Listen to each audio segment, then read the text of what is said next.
Hi again, class. So let's have another lessons as we go on, as we move on, and to continue, we have the lesson 33. So we have the word beginning for, with spell out as F-O-R-E, and then for as F-U-R. So these three principles is represented by the sound of F, and it is right as like this. Like for example, the word is forget.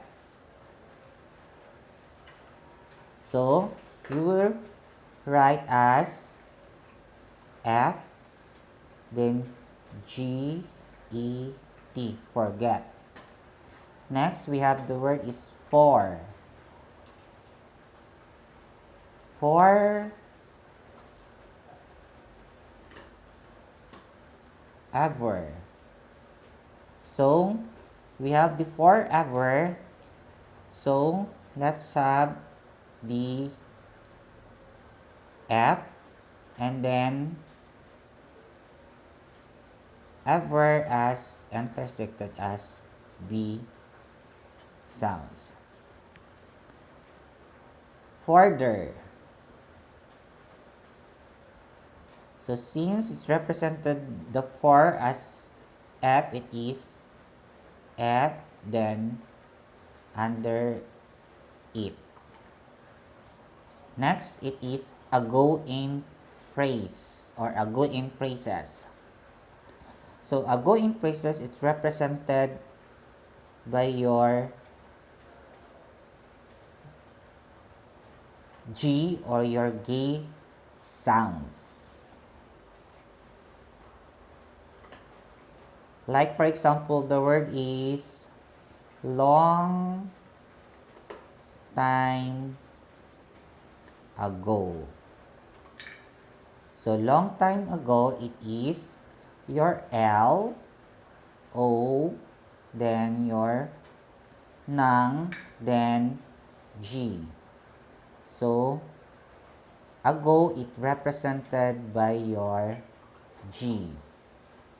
Next lesson is lesson 34. Want in phrase. So the word want to be used as phrase. Represented by your NT principle. It is written as blended sounds upward. Yes. Once more. Like for example, the word is I want. So it is I. Since I, it is your Greek form. So it's a big circle, then that. I want. Next, it is the ort, the and the earn. So these three principle, ort, earn, and earn, R is omitted. So the remaining sounds from the ort is only O and T. And your earn is your E and N. And then your it's your E and M. Like for example, the word is report.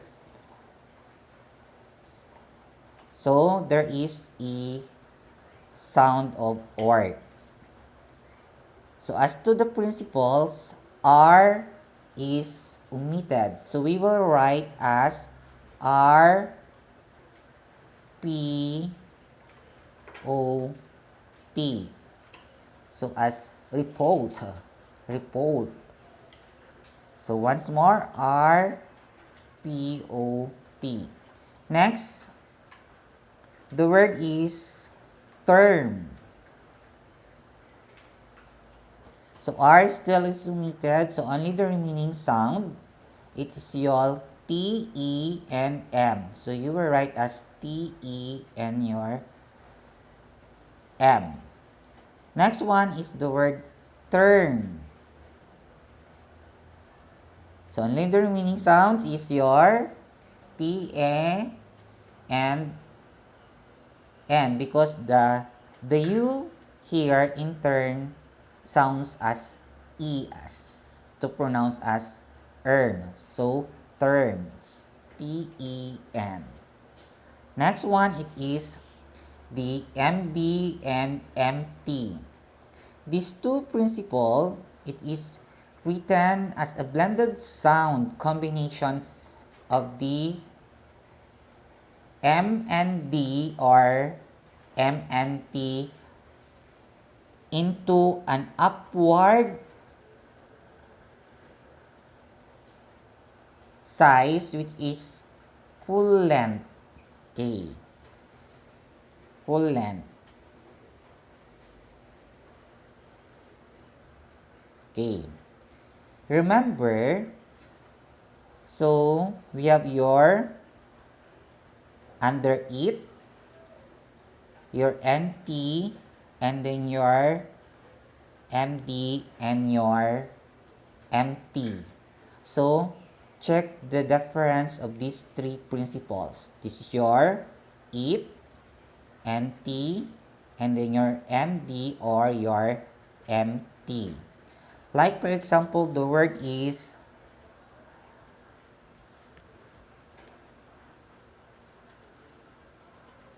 empty.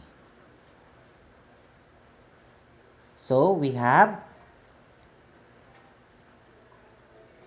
the sounds empty, meant,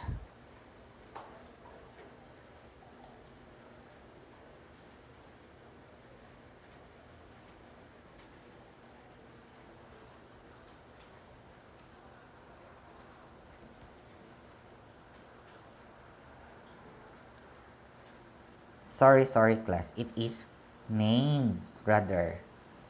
So it is written as N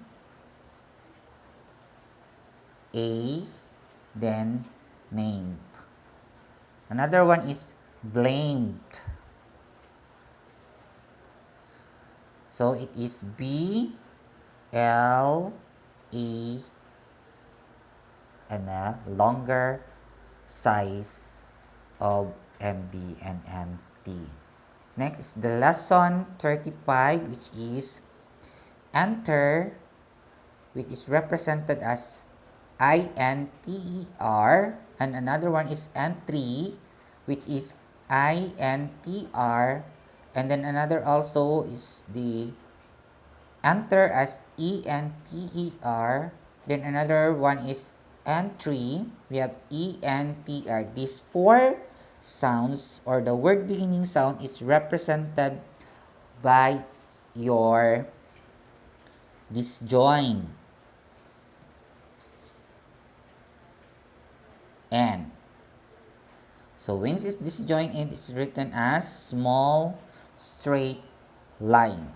Principles state that when you write the word beginning enter, entry, entry, and entry as represented by disjoint N is closest to the word itself. So close, closest, malapit. So hindi masyadong malayo sa word. Like for example, the word is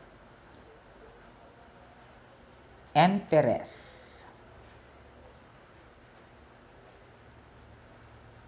So to make it easier for us, you write enter a little bit at the top or in a little bit at the middle. Okay, so it is your line, so don't write here. Okay, don't write there, it's considered wrong, but just a little bit on the middle. Okay, so see the difference. So then what is the remaining sound? Enter, rest. So we have your S and T. Once more. So if you observe, N closest to the word, not separated or not away, should be it is closest or close to the word. Like for example, the word again, it is internal. So what is the meaning? There is a glottal sound here in the last sounds, which is now. So the glottal sound is the A, so we cannot it pronounce anymore. So the remaining sounds here, it's only the enter and L, internal. So it's written as N, then N, L. Once more, it's N, N, L, internal. Next principle is the word ending ings. Word ending ings, it represented by your S. S. The question now, since it is right or left, so ings, it represented by your left S. So kung left S siya, it is opposite of the right S. And it is written as disjoint, left S. So disjoint.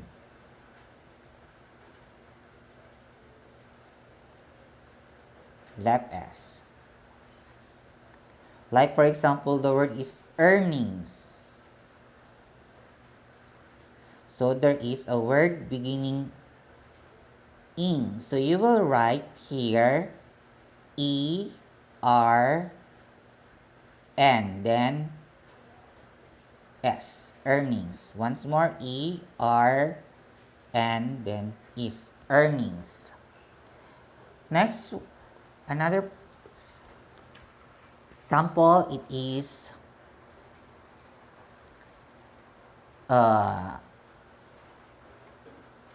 savings.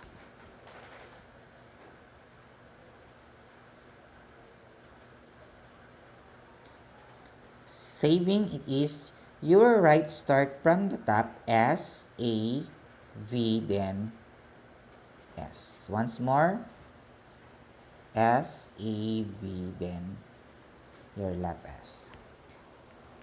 The last part of the lesson, it is the omission of a word in praise. So, omissions of the word of. Yung of ang omissions natin. Ha? Ini-omit daw natin siya. But when we transcribe it, still part of that particular phrases, the word of. But when we write in a certain outline, it is omitted. Like for example, the word is some of the. So you will write as some the na lang siya. But when we transcribe that one, it is the same as some of the. Okay, if you have any questions, feel free to ask me. Thank you.